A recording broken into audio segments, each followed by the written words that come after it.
Assalamualaikum warahmatullahi wabarakatuh. Alhamdulillah. Alhamdulillahilladzi wa kafa wassalatu wassalamu ala nabiyil mustafa wa ala alihi wa sahbihi al-sidqi wal wafa. Asyhadu an la ilaha illallah wahdahu la syarika lah wa asyhadu anna Muhammadan abduhu wa rasuluhu la nabiyya wa la rasula ba'dah, amma ba'd.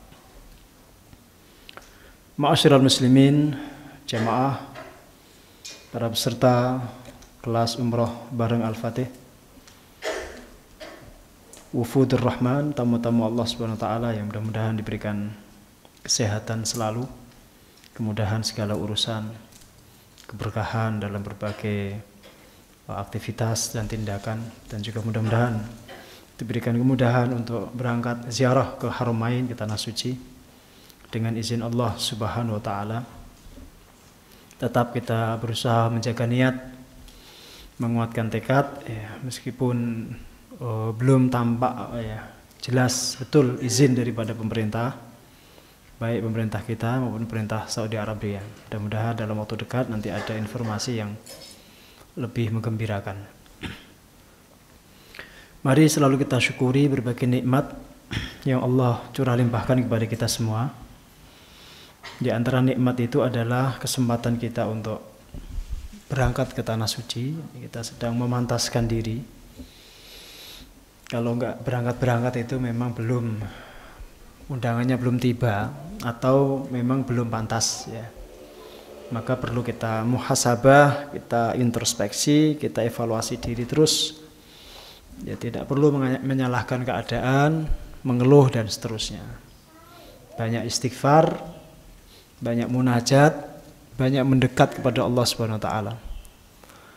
Ini yang pertama. Yang kedua, kita sampaikan salawat dan salam untuk junjungan kita Nabi besar Muhammad sallallahu alaihi wasallam yang kita selalu harapkan syafaatnya dan kita ikuti segenap sunnah-sunnahnya. Baik, tema terakhir yang kita kaji apa kemarin? Mas Eko, tema yang terakhir kita kaji? Pinter ya, Rek. Pak Wiji.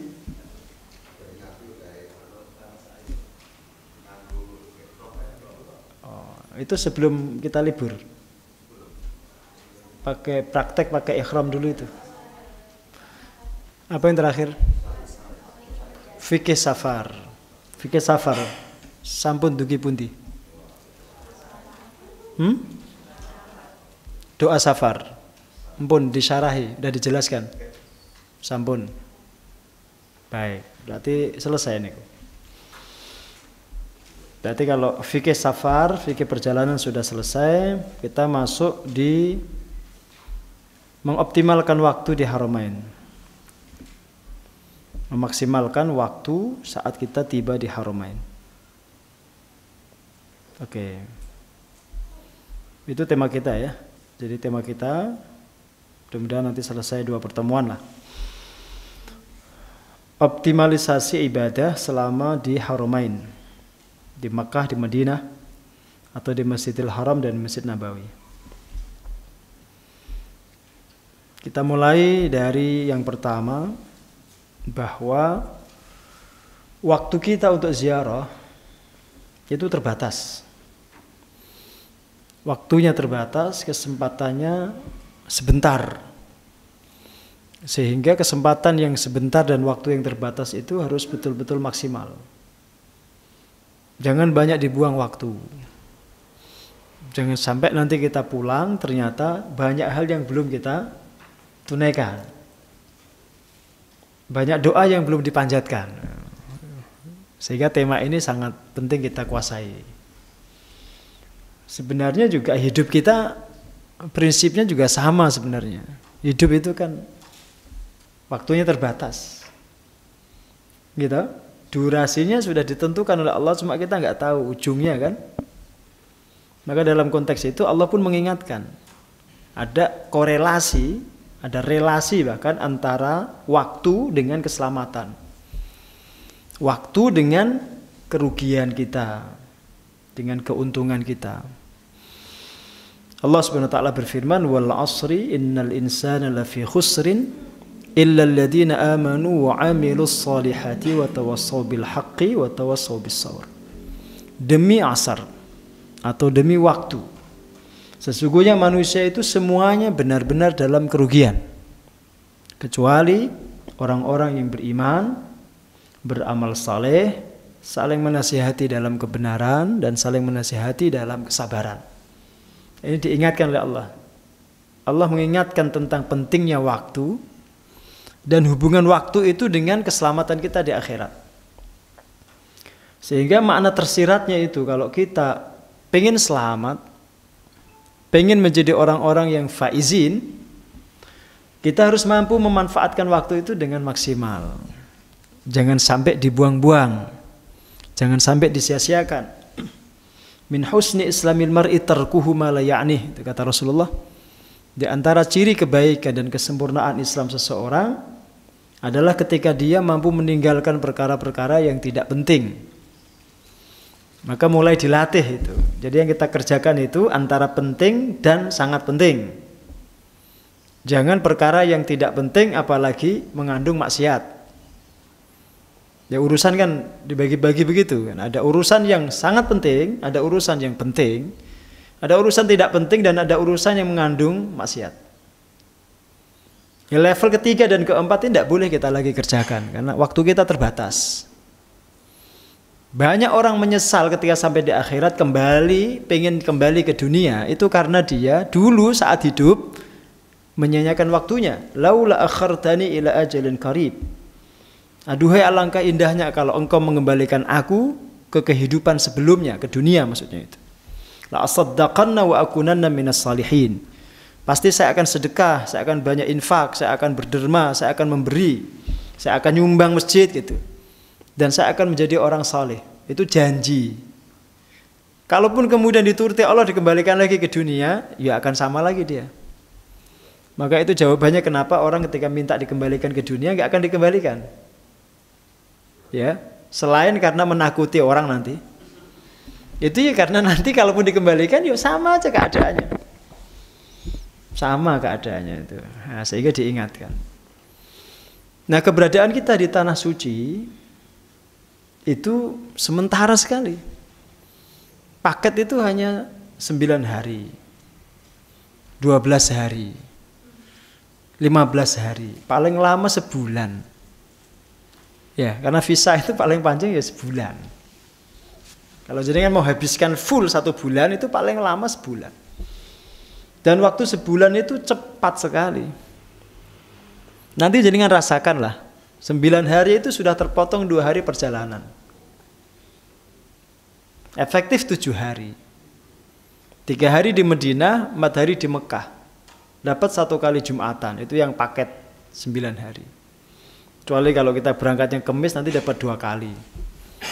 Ya kalau kita berangkatnya Kamis sampai sana kan Jumat. Itu bisa dapat 2 kali Jumatan paling enggak. Terbatas sekali itu. Sehingga sayang kalau kemudian kita sia-siakan waktu. Maka biasanya orang-orang yang tahu betul bahwa dia waktunya terbatas itu hidupnya akan efektif. Efektif sekali itu. Dia bergegas, bahkan mungkin sebagian orang menganggap ini orang kok nggak pernah istirahat gitu. Ya nanti istirahatnya setelah pulang. Ya sama kehidupan dunia juga begitu. Makanya sampai Imam Ahmad kan ditanya muridnya, terus Anda kapan istirahat? Ya nanti kalau sampai di surga, dunia kok dipakai istirahat itu. Itu kata beliau. Tapi kan angel, hidup kayak gitu kan susah. Saya pun tidak mau itu terlalu keras begitu. Makanya di sini istirahat aja. Saya sama Pak Wiji itu sering gojekan. Ya, sering ngobrol ya. Yang penting ujungnya nanti masalah ibadah. Ibadah loh Pak Wiji ya, bukan ibadah dalam tanda kutip loh. Ya. Ini beliau tumben bawa mobil ini. Mobilnya dipakai. Hah? Sendiri ya.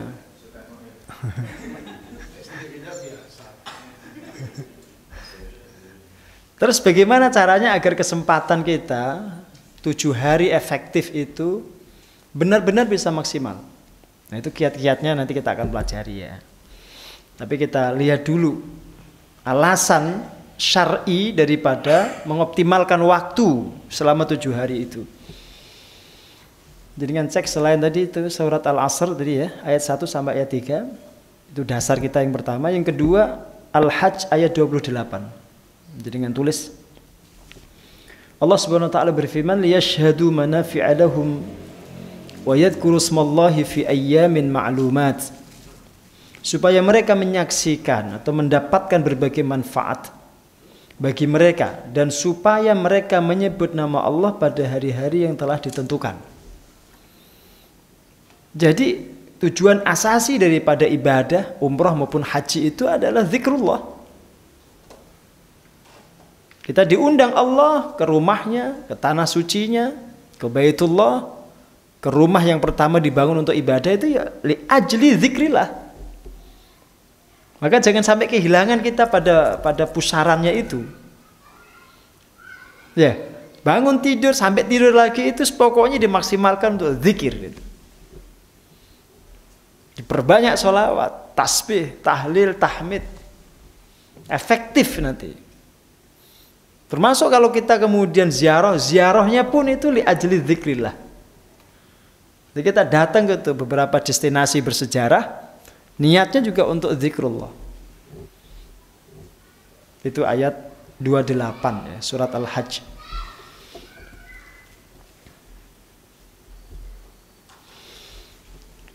Di antara amal-amal yang harus kita manfaatkan betul selama kita di tanah suci, bahkan sejak kita berangkat keluar dari rumah kita itu yang pertama doa. Musafir itu mustajabud doa.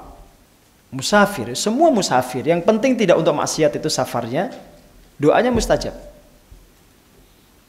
Sekali dia angkat tangan, meminta sesuatu pada Allah, kalau enggak diberikan Allah, Allah tuh malu. Allah tuh malu kalau ada hambanya sudah dalam kondisi safar, letih, lelah, masyaqqah, kemudian dia mengangkat tangannya, kok kemudian tangan itu kembali dalam keadaan hampa. Itu innallaha yastahi, Allah malu itu. Maka para musafir itu memang diberikan Allah satu privilege ya.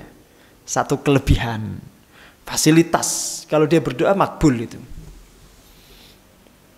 Paham ya? Termasuk andai kita capek di sana, letih, bahkan ada yang sakit, itu tambah 2 kali lipat itu. Dahsyatnya doanya itu. Karena kondisi sakit, orang sakit itu dikabulkan doanya hatta yabra, sampai sembuh. Sampai sembuh. Makanya kalau kita menjenguk orang sakit, tetangga kita, kerabat kita, saudara kita, selain kita dianjurkan mendoakan Allahumma shfihi shifaan ajila, Allahumma shfi, Allahumma rabban nas adhibil ba'as ishfi anta syafi, la shifaa illa shifaa'uk shifaan la yughadiru saqama. Itu juga kita dianjurkan minta orang itu berdoa untuk kita. Ini yang kadang-kadang masyarakat nggak tahu. Jadi orang yang sakit itu doanya makbul. Ya. Maka jangan sampai kita tuh malu untuk minta doa kepada saudara kita yang sedang kita jenguk itu. Karena apa? Statusnya itu mustajabud doa. Apalagi dia safar, perjalanan umroh, perjalanan haji, sampai di sana sakit. Itu manjurnya luar biasa itu. Nah, meskipun tidak kita harapkan ya. Janganlah, karena waktunya terbatas, jangan sampai sakit. Tapi kalau dikasih ya ridho gitu. Pernah Bu? Ya Allah. Sakit apa Bu? Jadi kan sakit apa? Sakit hati. Kemudian jantung. Udah sembuh ya? Masya Allah. Masya Allah. Minum zam-zam. Saya bacakan ya, ada hadis yang sahih. Riwayat Imam Tirmidzi dan nyatakan hasan. Salasu da'awatin mustajabatin la syakka fihinna. Ada 3 doa yang mustajab, tidak ada keraguan di dalamnya. Da'watul walid ala waladihi. Pertama, doa orang tua untuk anaknya. 1. Wa da'watul musafir. Yang kedua, doanya orang yang safar. Doanya musafir. Wa da'watul madlum. Yang ketiga, doa orang yang teraniaya sekalipun kafir. Kalau dia didolimi, dalam posisi dia didolimi, doanya makbul, mustajab. Maka jangan sampai kita berbuat aniaya kepada orang. Nanti kalau dia berdoa dikabulkan, repot kita. Al-haju wal-ummaru wafdullah in da'auhu ajabahum wa in istaghfaruhu ghafara lahum. Orang yang haji dan orang-orang yang umrah itu tamu-tamunya Allah. Kalau mereka berdoa pasti diijabah. Kalau minta ampunan diampuni. Karena statusnya tamu. Jangankan kita bertamu di rumah Allah, kita bertamu aja ke rumah presiden namanya itu. Apa yang kita minta dikasih. Nggak usah jauh-jauh lah. Jadi kan bertamu ke rumah Pak Haji Sugeng itu, mau minta apapun dikasih, Bu. Kalau nggak percaya buktikanlah. Nggak bertamu ke rumah Pak Sugeng. Iya. Sembelihkan apa Pak Sugeng? Kambing. Dibuat sate ala Madura. Tapi saya kalau bertamu ke rumah Pak Wiji nggak dikasih apa-apa saya. Saya berapa kali bertamu di rumahnya tuh garingan, Bu. Belum keluar tapi mungkin saya udah pulang itu. Belum. Mungkin ya, saya husnudzon aja. Al-hujjaju wal-ummaru wafdullahi azza wa jalla yu'tihim ma sa'alu wa yastajibu lahum ma da'u. Orang-orang yang haji dan orang-orang yang umrah itu tamu-tamunya Allah azza wa jalla. Allah memberi apapun yang mereka minta. Dan Allah mengijabah, mengabulkan apapun yang mereka berdoa.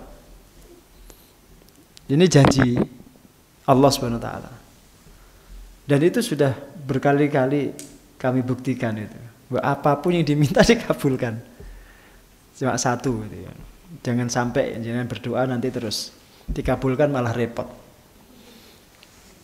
Apa sih? Oh itu masuk. Kayak repot jadi. Ya, berani dia ngomong gitu. Karena gak ada istrinya. Iya itu Pak Sugeng ngemodus. Iya, andai, tapi tetap ingat ya. Tetap ingat ketika kita berdoa, kita berkata-kata, kita meminta, kita melakukan transaksi gitu dengan Allah itu tetap insya Allah, bismillah itu tetap. Jangan sampai melupakan insya Allah. Ada hadis Nabi ini yang mengingatkan. Kemarin saya ceritakan sebagiannya di kisah Nabi Sulaiman itu. Karena Rasul mengatakan, "Walladzi nafsu Muhammadin biyadihi, law qala insyaallah la jahadu fi sabilillahi fursanan ajma'u." Muttafaqun alaih. Demi Allah yang jiwa Muhammad berada dalam genggaman tangannya, andai Sulaiman itu mengucapkan insyaallah, maka seluruh istrinya yang jumlahnya 100 itu akan melahirkan 100 mujahid. Semua akan berjihad menunggang kuda dengan hebatnya. Muttafaq alaih. Jadi Nabi Sulaiman aja ditegur ketika dia lupa mengucapkan insyaallah itu. Ya saya pernah itu di depan multazam itu. Ya Allah umur saya sekarang 38. Saya pengen usia 40 itu bisa mendirikan pesantren itu. Amin, jamaah saya di belakang itu insyaallah gitu. Gitu aja. Enggak ada permintaannya, cuma begitu aja. Saya pengen gitu aja. Ya ternyata keinginan yang baik itu kalau diutarakan di tempat yang terbaik itu ya mustajab, Bu. Dimudahkan gitu. Enggak cuma tanah wakafnya, enggak cuma sumbangan infaknya, donasinya, tapi juga orang-orang yang sevisi itu dikumpulkan, digerakkan ke sini gitu.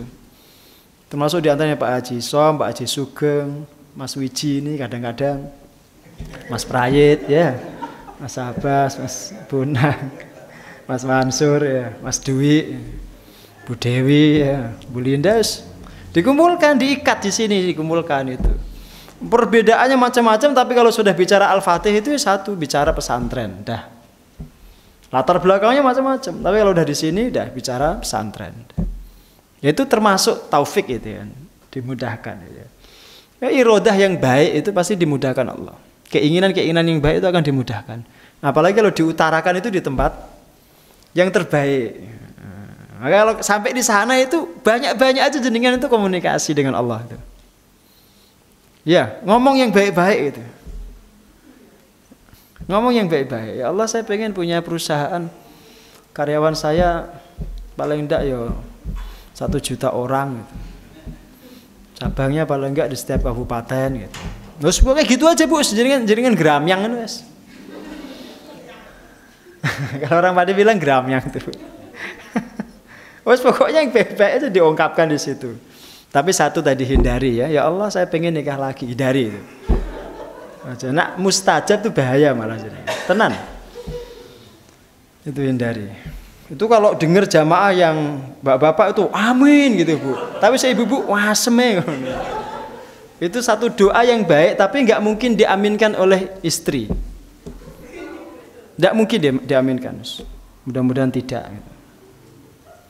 Nanti dulu-dulu nanti doanya duluan mana sampai ke langit itu. Kemudian jangan lupa juga jenengan mendoakan. Tadi Pak Haji tadi bilang mendoakan saudara yang lain. Itu cara untuk mendorong doa kita agar segera dikabulkan. Jangan dikira loh itu strategi yang luar biasa. Kita ini kadang-kadang kan kurang pede kalau kita mengajukan diri kita minta kepada Allah dengan segenap kekurangan, cacat kita, aib kita, dosa kita kan. Nah karena kita kurang pede itu kita ngajak kawan gitu loh. Menyertakan kawan dalam doa itu siasat. Maka Rasul mengatakan, "Ma min 'abdin muslimin yad'u li akhihi bi dhahril ghaib illa qala al-malaku walaka bimislin." Tidak ada seorang pun muslim yang berdoa untuk saudaranya tanpa sepengetahuan dirinya kecuali ada malaikat yang berkata, "Bagimu hal yang serupa." Jadi kalau kita berdoa, "Rabbi firli wali walidayya," orang tua kita nggak tahu itu. Kita pasti dapat ampunan. Rabbana ighfir lana wa li ikhwanina alladziina sabaquna bil iman, kita pasti dapat. Pasti. Allahumma yassir umurana wa yassir umura ikhwanina, pasti dimudahkan urusan kita. Gitu. Itu strategi itu. Maka kita itu dididik oleh agama kita itu untuk tidak boleh egois. Nafsi-nafsi mikir diri sendiri nggak boleh. Justru saat kita ngajak orang lain itu Allah memudahkan ijabahnya. Jelas ya Bu? Tuh, siasat itu ya, siasat. Allah seneng itu. Wah orang ini kok nggak egois ya? Kok dia mikirin orang lain? Wes tak kabulke. Saya enak gitu. Nak jenengan egois, tidak akan dikabulkan. Ya Allah buatlah saya kaya, yang lain miskin semua. Kan gitu. Tidak mungkin dikabulkan jenengan. Ya Allah jadikanlah pesantren kita ini paling berkembang, yang lain tidak usah. Nggak mungkin dikabulkan malah. Itu buruk sekali. Ya semuanya lembaga pendidikan itu meskipun tidak berlabel Islam kita doakan berkembang. Karena orang ketika bicara pendidikan itu pasti bicara kebaikan. Tidak mungkin orang berpendidikan, dunia pendidikan itu mengajarkan yang tidak baik itu. Mau sekolah Islam, mau tidak Islam. Bahkan hatta sekolah Nasrani sekalipun pasti didiknya baik itu. Pasti didiknya baik, bermanfaat. Dia punya andil kontribusi untuk masyarakat itu mesti. Karena itu value yang disepakati oleh semua pendidik. Da'watul mar'il muslim li akhihi bi dhahril ghaib mustajabatun 'inda ra'sihi malakun muwakkalun kullama da'a li akhihi bi khairin qala al malaku al muwakkal bihi amin walaka bimislin. Doa seorang muslim untuk saudaranya yang tidak dia ketahui, tanpa sepengetahuannya itu pasti mustajab, dikabulkan Allah.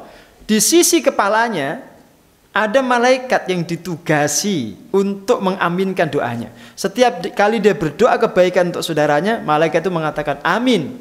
Dan kamu mendapatkan hal yang serupa. Paham Ibu?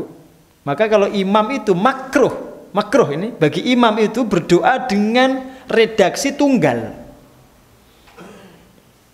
Jadi kan kalau jadi imam terus berdoa itu nggak boleh Rabbi firli wali walidayya, nggak boleh. Rabbi fir lana wali walidina. Dijamakkan bentuk redaksinya. Agar semua jamaah yang ada di situ, yang sudah pulang dapat semua.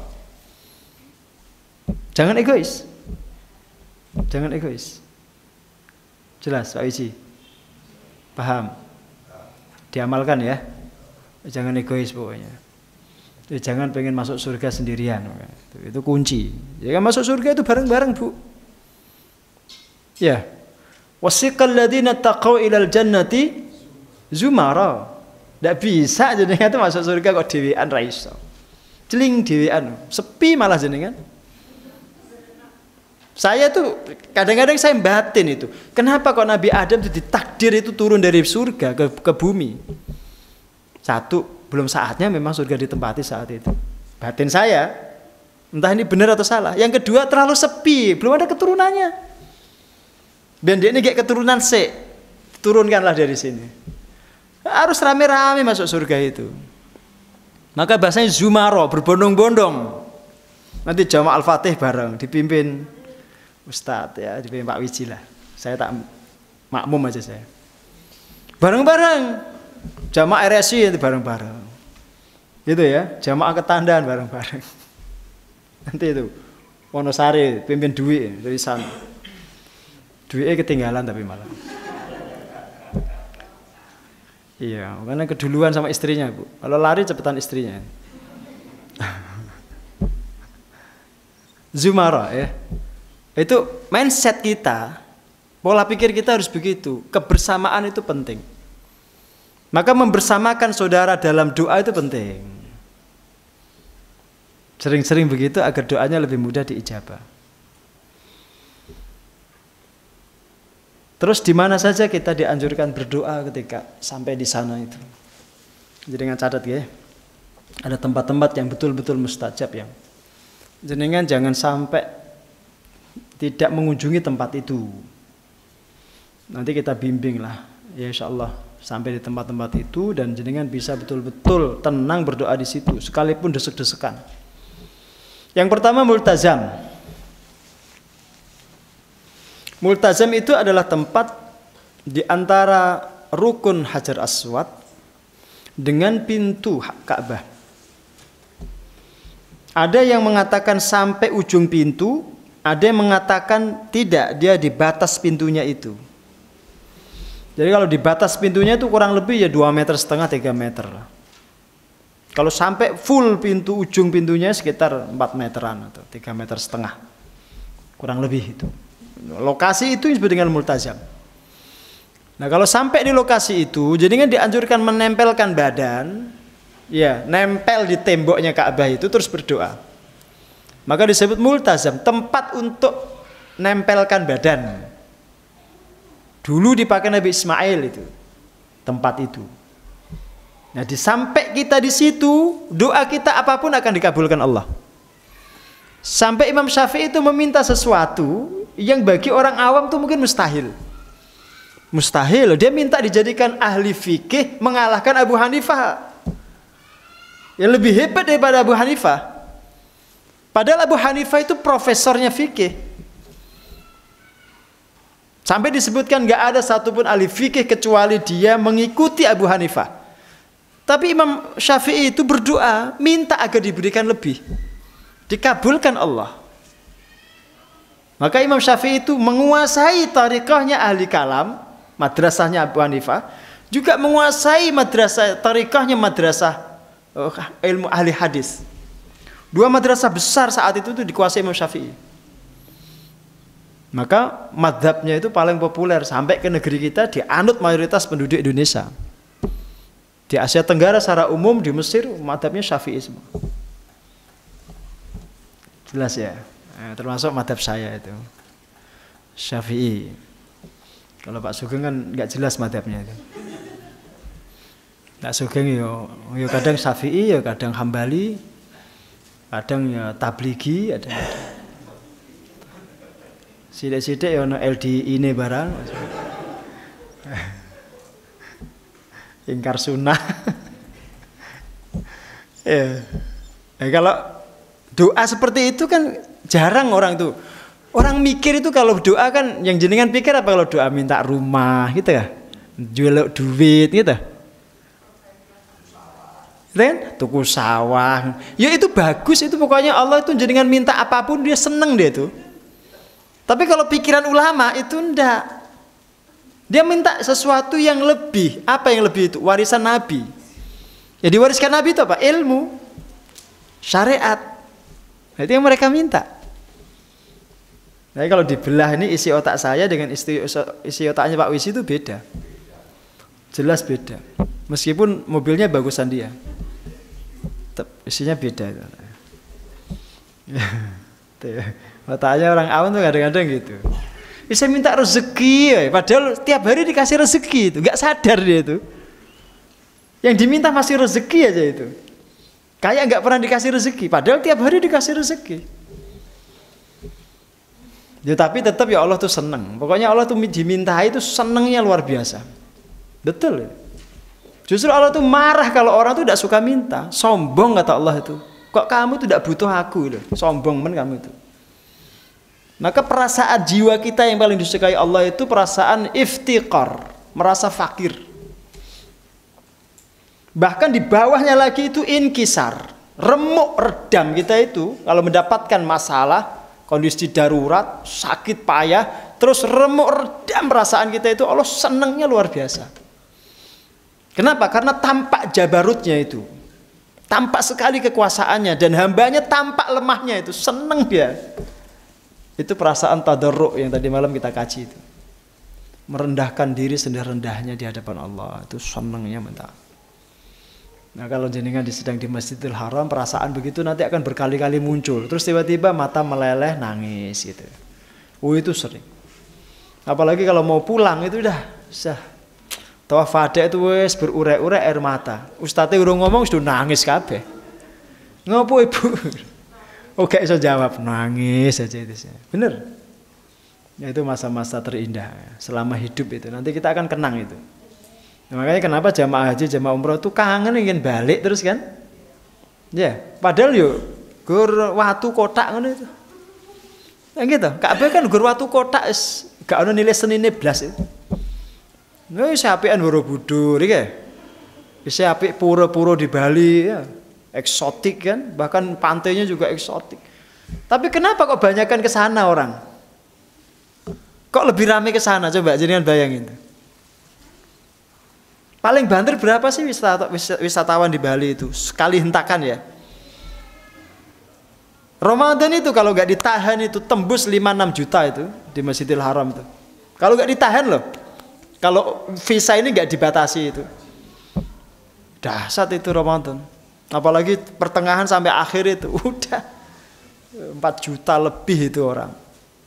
Vatikan kalah meskipun umurnya lebih tua. Kalau kita lihat dalam perjalanan wisata ya, Vatikan Roma itu kan destinasi rohani yang paling tua itu. Tapi yuk kalah itu, kalah dalam soal pengunjung. Dan itu juga bukti kalau umat Islam itu lebih kaya.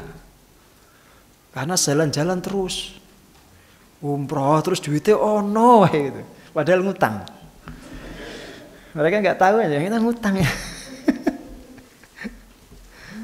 Nah, terus yang kedua Hijr Ismail. Hijr Ismail itu batu setengah lingkaran. Kalau sekarang udah dibangun Bu ya, lebarnya itu kurang lebih setengah meter. Kalau jenengan lihat batu yang melingkar begitu ya, batu sekarang di keramik itu namanya Hijr Ismail. Di situ dianjurkan juga jenengan untuk sholat. Di situ di dalamnya itu. Jenengan sholat berdoa di situ. Paling enggak 2 rakaat lah. Sekali trip gitu paling enggak jenengan pernah sholat di situ 2 rakaat terus berdoa di situ. Paling tidak. Kalau bisa tiap hari bagus. Tapi kalau enggak ya paling enggak sekali dalam perjalanan itu jenengan di situ. Ya, duduklah bersimpuh dulu berdoa di situ. Kalau belum diusir jangan pergi dulu. Pokoknya gitu. Pokoknya di mana-mana tempat-tempat yang rame itu kalau prinsipnya sebelum diusir jangan pergi. Ya. Kalau udah diusir, barulah boleh jenengan pergi. Itu tandanya sudah suruh gantian itu. Ya agar kita juga nggak egois, suruh pergi ya pergi gitu, taat aja sama yang ngurus. Ya, di Raudhah juga gitu nanti, pokoknya nggak diusir ya di situ aja. Ya makanya caranya agar nggak diusir, jenengan lewat pintu depan, yang arah makam itu. Kalau jenengan lewatnya pintu itu, nanti nggak akan diusir. Tapi kalau jenengan lewat yang gelombang manusia banyak itu, paling 10 menit diusir. Dianjurkan sholat di situ. Itu yang kedua ya. Tempat mustajab itu, Hijr Ismail. Sebagian jamaah itu bahkan saking apa ya istilahnya, saking senangnya di tempat itu dari ba'da subuh sampai duha itu di situ, nggak pindah-pindah. Dan bisa itu, kalau saya nggak bisa, nahan pipis saya nggak bisa. Jamaah itu Masya Allah itu betahnya itu minta ampun. Sampai duha. Sampai kadang-kadang itu sampai ke hotel, restonya udah tutup. Ya dia sarapan di luar, ya tidak apa-apa ya, dapat fadilahnya di situ. Dianjurkan juga jenengan berdoa, sholat, ya itu di bawah talang masnya itu. Kalau bisa yang persis di bawahnya itu. Tahtal mizab, itu yang disebut dengan musholal akhyar, musolanya orang-orang terpilih. Rasul mengatakan sallu fi musholal akhyar washrabu min syarabil akhyar. Qila li Ibnu Abbas ma musholal akhyar? Qal tahtal mizab. Wa qila wa masyarabul abrar? Qala ma'u zamzam. Nah, disuruh kita sholat di musola al akhyar, minum minumannya al akhyar. Terus ditanyalah beliau Ibnu Abbas di sini dalam riwayat ini, lo ditanya musola akhyar itu yang mana? Tempat sholat itu yang kamu maksud itu yang mana? Beliau mengatakan di bawah talang. Mizab itu talang. Ada talang emas itu bu, emas betul kalau itu, bukan emas wiji ya, emas betul, 24 karat itu. Terus minuman orang terpilih itu apa? Zam-zam kata. Maka nanti prakteknya setelah jenengan situ sholat, jenengan minum zam-zam. Anjurannya begitu. Dan itu semua rangkaian ibadah yang pahalanya besar. Meskipun sifatnya sunnah. Yang ketiga, tempat mustajab yang ketiga itu Sofa dan Marwah. Dua bukit ini, kalau jenengan tidak memakai kain ihram, maka posisinya yuk biasa. Itu bukit biasa. Bersejarah betul, tapi bukan tempat yang mustajab. Maka jangan menyepelekan selembar kain ihram yang jenengan pakai. Kalau jenengan pakai selembar kain ihram, 2 lembar atas bawah itu, jenengan dalam posisi muhrim, niat ihram untuk mengerjakan haji atau umrah, itu kain yang mahal sekali. Yang harganya itu seluruh hajat jenengan. Hidup jenengan, kematian jenengan, keselamatan jenengan. Harga kain itu. Kalau beli berapa itu, Cik? 100 sudah dapat ya. Murah secara materi kan, tapi secara khasiat, kegunaan itu dahsyat. Selama jenengan memakai kain ihram itu dalam kondisi ihram, itu permintaan apapun yang jenengan mintakan kepada Allah di Sofa, di Marwah itu dikabulkan. Termasuk kalau orang haji, dia memakai pakaian ihram itu dan dia berangkat datang dalam kondisi payah, berdebu, wajahnya penuh dengan debu, rambutnya dawul-dawul. Ya, terus datang dia di Arafah. Meskipun hanya beberapa saat, semua dosanya diampuni Allah. Semua dosanya, yang besar yang kecil diampuni. Enggak pakai kecuali. Maka Pak Sugeng, Pak Isom itu orang-orang yang sudah maghfur lah, alias almarhum. Sudah pasti itu almarhum. Maksudnya apa? Dirahmati. Bukan udah mati itu bukan ya. Kalau udah ada tradisi pesantren kan nyebut kiai yang sudah meninggal itu al-maghfur lahu. Yang sudah pasti diampuni dosanya. Karena apa? Sudah pernah sampai di Arafah di saat tanggal 9 Dzulhijjah itu. Dan dia sudah istilahnya sudah diabsen di situ. Jelas. Nanti ada satu lagi kalau jenengan pengen itu. Jenengan absen fingerprint tapi bukan wajah itu. Masukkan aja itu ke Hajar Aswad. Lalu jenengan masukkan begitu kepala jenengan, bukan nempel lah, tetap direkam itu. Oh iya, iki raine Dwi. Terus nanti ada catatannya, Wi. Ya, diampuni dosa-dosanya. Karena itu salah satu pintu yang menghubungkan Anda ke surga. Dia merekam semua wajah yang pernah sampai ke tanah suci dengan niat yang benar. Ya, maka kalau sampai di Sofa, di Marwah nanti kalau jenengan sa'i itu jangan tergesa-gesa. Meskipun sa'inya kadang setengah berlari kalau laki-laki, tapi kalau sudah sampai di Marwah, di Sofa, berhenti dulu. Berdoalah dulu, jangan tergesa-gesa. Menghadap kiblat berdoa. Ya, menghadap kiblat berdoa, jangan tergesa-gesa. Nanti tempat itu akan penuh dengan orang, tidak apa-apa. Berdesak-desakan untuk ibadah itu bagus. Itu saat-saat yang jenengan akan kenang sepanjang hayat. Daripada berdesak-desakan di pasar, di mall, nggak ada kualitasnya. Kecuali ngabisin isi tas. Ya, tapi kalau berdesak-desakan di Bukit Sofa, di Marwah, di dekat Multazam, di dekat Hajar Aswad itu berdesak-desakan yang bagus. Bahkan sebagian jamaah dari Pakistan, dari Bangladesh itu kalau sampai di sofa di Marwah itu mesti sholat itu di. Ya kan? Sholat 2 rakaat di situ tuh lah sujudnya lama sekali. Padahal itu batu itu, keras itu. Keras itu. Mereka sholat di situ mereka.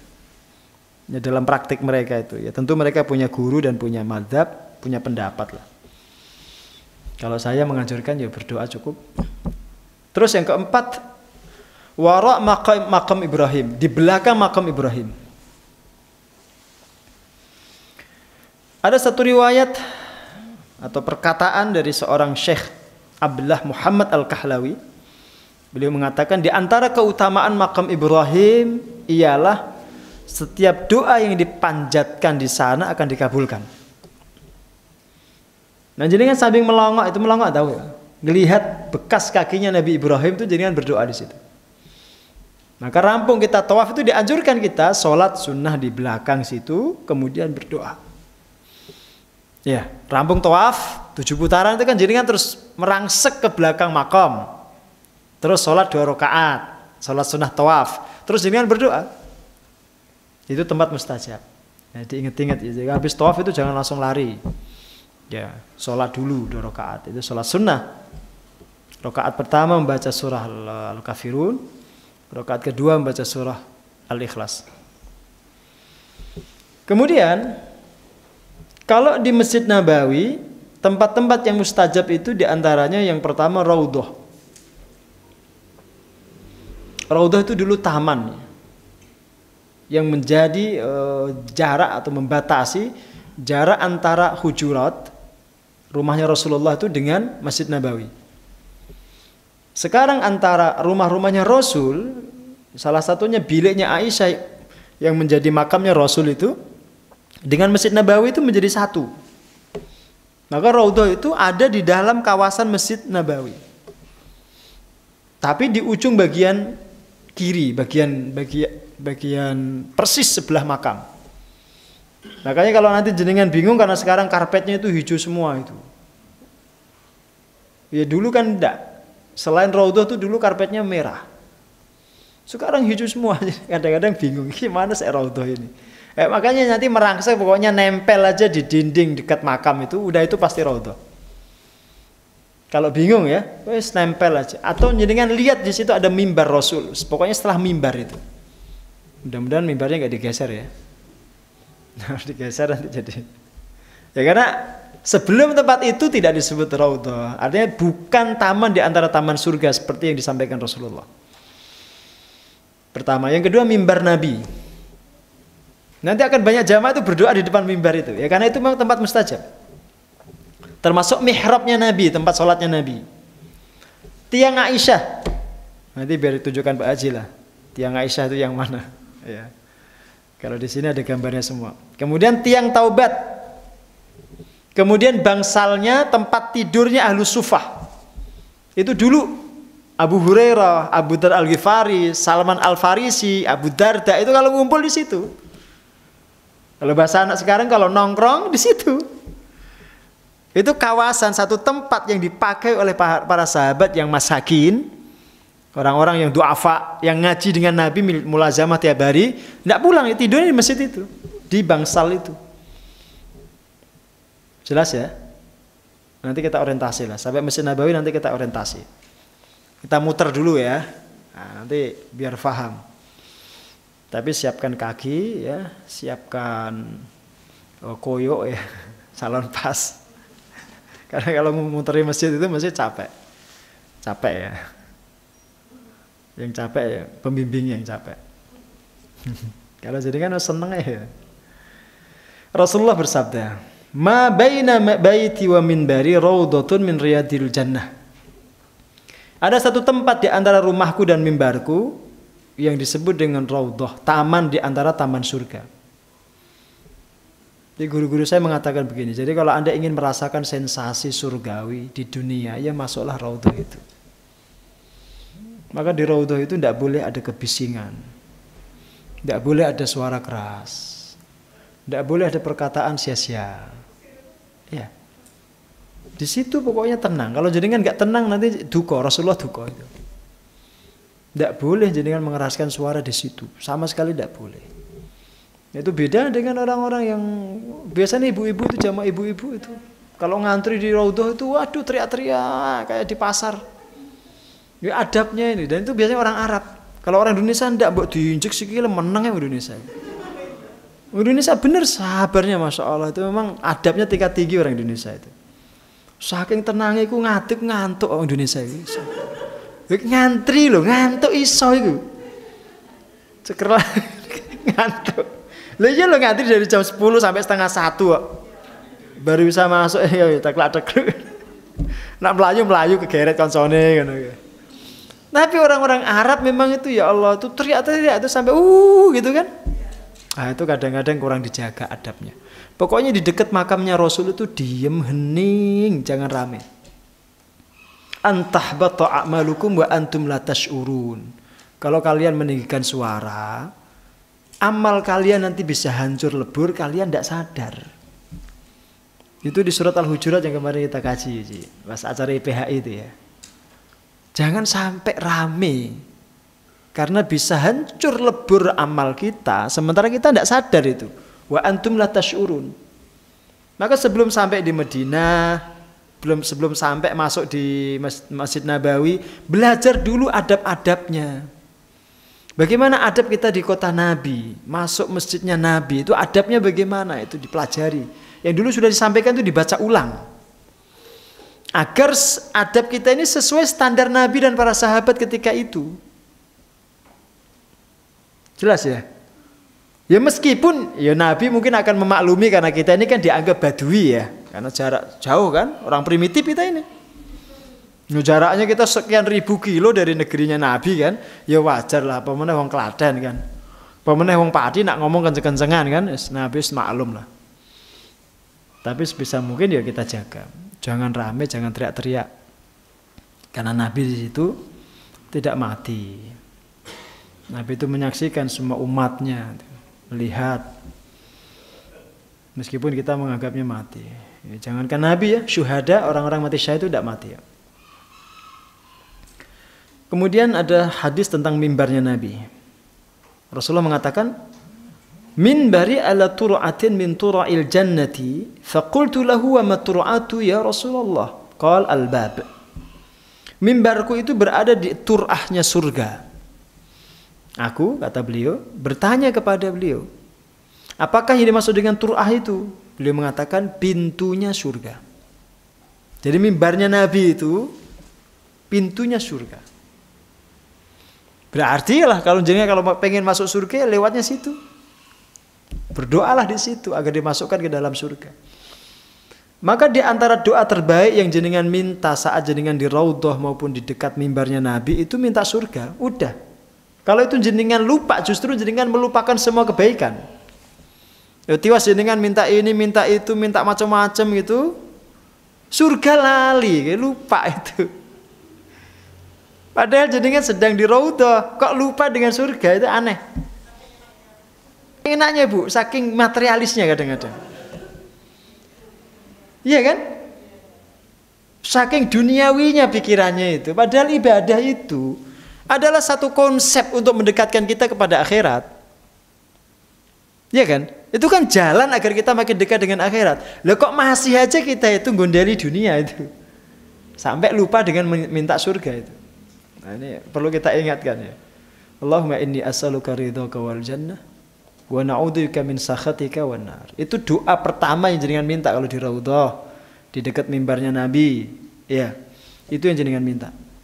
Allahumma inni as'aluka ridhaka wal jannah wa na'udzubika min sakhatika wan nar.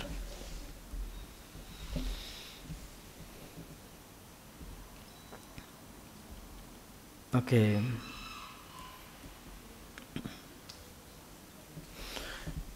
Terkait dengan ustuwanah Aisyah atau tiangnya Aisyah itu Rasul pernah berkata begini, di dalam masjidku ada satu tiang. Ada satu tiang. andai saja seseorang tahu kehebatannya, keutamaannya, maka mereka akan minta agar bisa sholat di situ secara diundi, kata Rasul. Terus sahabat itu bertanya, di mana letak tiang itu? Ada yang dikasih tahu, ada yang tidak. Ya. Tapi kalau kita mau kenali betul itu tiang, itu sebenarnya gampang. Cuma kadang memang sebagian orang melihat itu bias, matanya bias, sampai situ bias. Seendi toh janjane toh, tandanya ini seendi toh. Bingung dia. Kecuali orang-orang yang betul-betul diberikan pandangan yang baik, yang tajam. Tiang bias, karena memang hampir sama kan, ornamennya itu hampir semua sama itu. Terus nanti pokoknya ikut mutawif, ikut pembimbing aja. Mereka lebih tahu itu. Ya Bu, tunjukkan saat mana tiang Aisyah itu. Tapi di situ jangan klenik ya. Terus nyisi tiangnya Bu, gemulih no aja. Ngambil karpetnya dibawa pulang no jangan. Lu ada itu jamaah Bu, sujud lama sekali itu. Setelah bangun ditanya sama Ustadz, ngapain Kang sampean Pak kok lama sekali sujudnya? Pak, saya itu tadi itu barusan gigiti karpet Masjid Nabawi. Kayak gini apa niku? Nggih penglaris lho kan. Ngoten niku enggak boleh jenengan. Itu rusak nanti karpet Masjid Nabi itu. Jangan kan karpetnya Masjid Nabawi, karpetnya Al-Firdaus jangan jenengan gigiti. Yo karpet kan lebih tebal daripada ini. Lho piye lagi gigiti? Dipakai penglaris. Jangan ya, enggak boleh itu. Khurafat itu. Ya, kalau salah satu anggota tubuhnya Nabi jangan bawa pulang boleh itu. Rambut mamanya ya. Rambutnya Nabi itu kan jangan dapat bawa pulang boleh. Boleh. Iya, enggak tahu. Oke. Ini yang pertama. Jadi manfaatkan betul kesempatan di sana itu untuk memperbanyak doa. Di tempat-tempat yang mustajab itu. Jangan sampai dilewatkan, jangan sampai disia-siakan. Semua hajat dipanjatkan, semua permintaan dikabulkan di situ. Maka sebisa mungkin jenengan bawa daftar ya. Termasuk kalau ada titipan dari saudara kerabat tulis. Maka memang dianjurkan Bu nitip doa kepada orang yang berangkat ke tanah suci itu. Sampai Nabi itu titip kepada Sayyidina Umar. La tansani fi du'aika ya ukhayya. Kata Rasul kepada Sayyidina Umar, jangan melupakan aku dalam doamu wahai adikku, wahai saudaraku. Rasul titip doa sama Sayyidina Umar. Ya kan? Padahal Rasul kan, Andi berdoa sendiri kan, pasti dikabulkan. Cuma Rasul ingin memberikan satu pelajaran.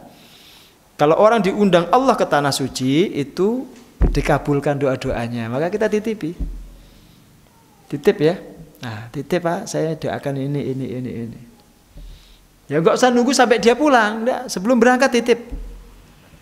Gitu ya. Nanti jenengan bawa itu proposal segini nih. Titipan tonggone adike budene buli wah itu. Enggak apa-apa dibuka satu-satu ya. Ya jenengan kan kontribusinya di situ nanti. Termasuk saya sering ingatkan doakan juga untuk Indonesia, untuk masyarakat kita. Agar tetap dijaga Allah dari berbagai fitnah. Nggak ada perang saudara, nggak ada kerusuhan, nggak ada bencana yang besar, segera diangkat wabahnya begitu, ya, biar kondisi kembali normal, ya. Nah, ini yang pertama. Kemudian yang kedua, diperbanyak tawafnya.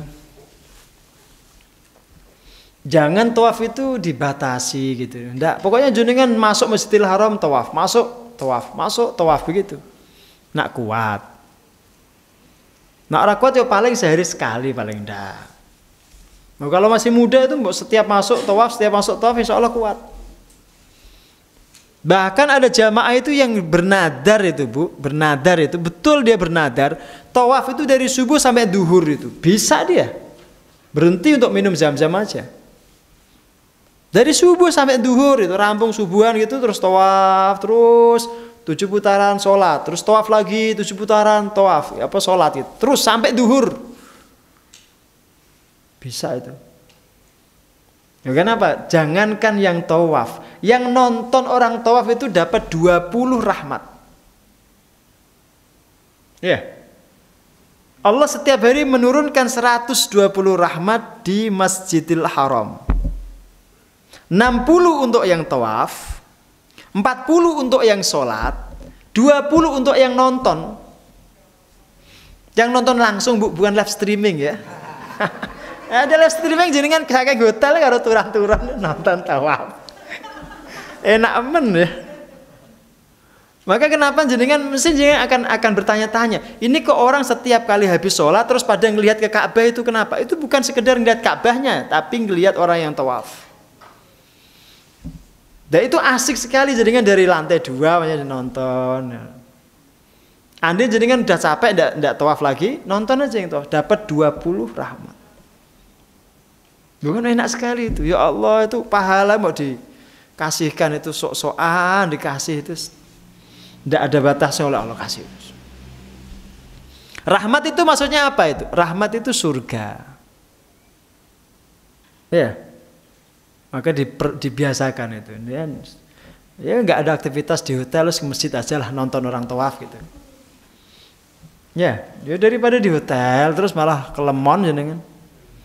Turu ya kan. Gak ada jamaah itu kan. Itu sejak datang sampai mau pulang itu naik hotel ya. Sayang Pak Ustadz udah dibayar kok nggak ditempati ya. Kayak dia enak-enak kayak tenan uripe kayak. Tenan itu. Sayang Pak Ustadz dibayar hotelnya enak masuk nggak ditempati. Ya. Makanya kalau di sana tidak harus sebenarnya hotelnya itu bagus, tidak harus. Tapi kalau standar JJH bagus Bu. Kelas Lux itu JJH itu standarnya itu. Nah, kalau saya pernah hotel Melati itu pernah Bu. Wes mulai loro aku terus. Oh jauh sekali jalannya sampai nyebrang 3 kali jalan raya itu. Mulai aku langsung demam 3 hari itu enggak kuat saya. Jauh panas kan luar biasa. Ya diperbanyak tawafnya, ya diperbanyak tawafnya. Ada satu hadis dari Sayyidina Abdullah bin Umar. Beliau pernah mendengar Rasulullah bersabda. Rasul mengatakan man tafa bihadzal baiti usbu'an ay sab'ata ashwat fa ahsahu kana ka'idki raqabatin la yad'u qadaman wa la yarfa'u ukhra illa khattallahu anhu khati'ah wa kataba lahu biha hasanah. Barang siapa tawaf di rumah ini, maksudnya di Ka'bah 7 kali, 7 putaran. Lalu dia betul-betul menjaganya, maksudnya menjaga itu ya dipastikan betul hitungannya itu. Maka tawafnya itu seperti memerdekakan seorang budak. Jadi nilai pahalanya itu seperti jenengan membeli budak terus jenengan merdekakan. Sedekah sebanyak orang membeli budak itu berapa juta itu? Bisa jenengan sedekah sebanyak itu kalau tidak tawaf? Tidak bisa. Baru satu itu.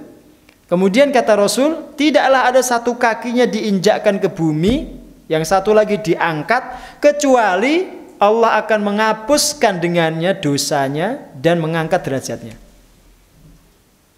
Begitu orang tawaf. Maka berapa kali jenengan muter itu, berapa dosa yang digugurkan dan berapa tingkat derajat yang jenengan dapatkan itu. Setiap muter itu. Maka ibadah yang seperti orang jalan-jalan kan ya tawaf itu. Muter kadang-kadang ngobrol karo kancane ya. Kadang-kadang kenalan, itu ibadah paling nyaman itu. Ibadah paling nyaman. Dan akan merasakan sensasi ukhuwah Islamiyah itu di situ. Orang itu dari berbagai macam kulit, dari yang putih sampai yang gelap total itu ada. Ya, kalau kita ini pertengahan ini, serairan nggak putih ya, nggak jelas lah. Kita ini. Ya di sana kelihatan betul karena cilik-cilik dia, kemeriak ya. Orang Indonesia itu cilik-cilik dia. Mau nak ketemu orang Afrika, orang Eropa, jenengan ketok cilik, ya Indonesia ketok. Seorang saya takut di Indonesia mesti Indonesia. Ketok irungnya pesek-pesek ya. Tapi duitnya oke, tasnya sini duit tok, sini duit tok. Sampai mbah-mbah itu bawa duit tuh nek kantong kresek ngono kuwi ya. Duit itu empel-empelan kayak. Mbah-mbah duitnya oke. Ya. Ada Indonesia itu kaya-kaya Bu orang Indonesia asli. Dibandingkan orang Korea itu kaya orang Indonesia asli. Orang Korea itu hampir nggak ada yang punya rumah atas milik pribadi itu. Rata-rata mereka nyewa apartemen gitu. Paling kamar tuh 1-2 kamar gitu. Kita kan punya rumah, punya tanah sendiri ya kan, punya aset kita ini kaya. Sawah ya ombo, tanah ya ombo. Indonesia. Ya kalau orang bilang Indonesia negara miskin salah itu. Ya, Indonesia itu kaya, bener. Nanti buktikan sampai di sana. Yang paling memenuhi tempat-tempat perbelanjaan itu orang Indonesia. Ya Bu, terutama orang Gria Prima itu. Sampai ada jamaah orang Gria Prima itu digawani duit bojone kudu dintekke ya. Saya dampingi itu geleng-geleng, pokoknya kudu dintekke. Rantek awas kowe bojone iki. Saking sugih Gria Prima itu. Mau tiap hari belanja gitu. Tanya ke saya itu hukumnya apa Ustaz? Yo niati aja menyenangkan orang Mekah, orang Medina. Ya kalau enggak gitu nanti jadi pemborosan. Menyenangkan mereka itu bagus. Oh tiap hari dia belanja. Matur nuwun Pak Ustaz atas fatwanya. Ya, tapi jangan lupa saya dulu gitu. Ada tradisi itu kalau pulang biasanya Bu, sisa-sisa real ini kumpulkan, kasih mutawif. Jangan dibawa pulang ke Indonesia, aib lah. Masa uang saku digemulih, dibawa balik lagi, janganlah, dikumpulkan, sampaikan ke mutawif. Matur nuwun Ustaz sudah mendampingi kami, mudah-mudahan banyak rezekinya, begitu. Jangan pelit jadi orang. Ya, kalau sisanya masih banyak Pak, ya salahmu dewe, kenapa enggak belanja? Ya dipakai belanja itu uang sakunya. Jangan pelit Pak Wisi ya. Pokoknya bawa real yang banyak. Dolar, rupiah, semua lah. Yang celengannya ngisor-ngisor kursi lah jebuki. Itu ada jamaah Pak Isom tuh nyelengin ngisor kursi ya. Di bawah kursi dia nyelengi itu, karena pernah dibobol orang rumahnya dimalingi. Terus celengin ngisor kursi, dibuka kursi ini isinya duit tok. Jamaah Pak Isom tuh. Kaya, orang Indonesia tuh kaya, betul. Yang kaya ya. Ya yang kaya, yang enggak ya enggak ya. Tapi yang jelas meskipun nggak kaya itu terkenal paling sabar sedunia. Saya buktikan sendiri. Saya pernah bawa jamaah 120 orang. Mimpin 120 wis ngesel ke Bu. Delok mbah-mbah ngono kowe wis. Nek toilet dinteni malah turu. Dikon cepet ya malah ngamuk. Ya kan? Kadang-kadang wis wayahe mangkat ya malah do gojekan ngono kae. Tapi sabarnya Masya Allah itu. Pernah nanti di imigrasi itu saya turun di Medina itu. King Abdul Aziz 3:30. Masuk imigrasi jam 4. Karena ke toilet dulu kan. Sekian banyak orang yang setengah jam lebih itu. Masuk imigrasi jam 4. Jamaah terakhir saya itu jam 11:30 malam. Apa yang dilakukan ketika nunggu di imigrasi satu persatu? Turun kelekaran Bu. Aluse cah kramike jadi turun. Wong Tunis, wong Turki, wong Afrika iku wis ngomongnya gak karu-karuan itu. Wis ngomongnya saru-saru lah. Sudah karu-karuan ngomongnya, enggak sabaran itu loh. Ini kok lama sekali nih ngopo sih petugasnya itu. Orang kita santai banget ya. Turun ya cerita-cerita anake piye, bojone piye, ngono iku. Terkenal paling sabar, betul Bu. Luar biasa itu. Saking sabarnya itu kalau dia di Masjidil Haram terus pulang itu, ngantri lift itu mesti dia paling terakhir. Selalu ketinggalan terus itu, nungguin sampai kosong. Ya enggak ono kosong lah lift itu. Kok enggak kosong-kosong ya? Ya enggak mungkin kosong, itu kan lift untuk semua orang kan. Dia pengennya kosong sepi ini, ya enggak ono. Kecuali tengah malam. Oke. Yang ketiga, manfaatkan untuk sering-sering mencium Hajar Aswad. Atau dan mengusap rukun Yamani. Kata Rasulullah, inna masahuma kafaratun lil khataya. Kalau tidak bisa mencium ya mengusap. Karena mengusap keduanya menghapuskan dosa-dosa, kata Rasulullah. Menghapuskan dosa-dosa. Sesungguhnya mengusap keduanya, Hajar Aswad dan rukun Yamani itu adalah penghapusan dosa-dosa. Baik, saya kira itu. Insyaallah kita lanjutkan di pertemuan yang akan datang. Ada pengumuman yang lain dari panitia? Cukup ya, baik. Jazakumullah khairan. Aku qouli hadza wa astaghfirullakum wa lisa'il muslimin. Assalamualaikum warahmatullahi wabarakatuh.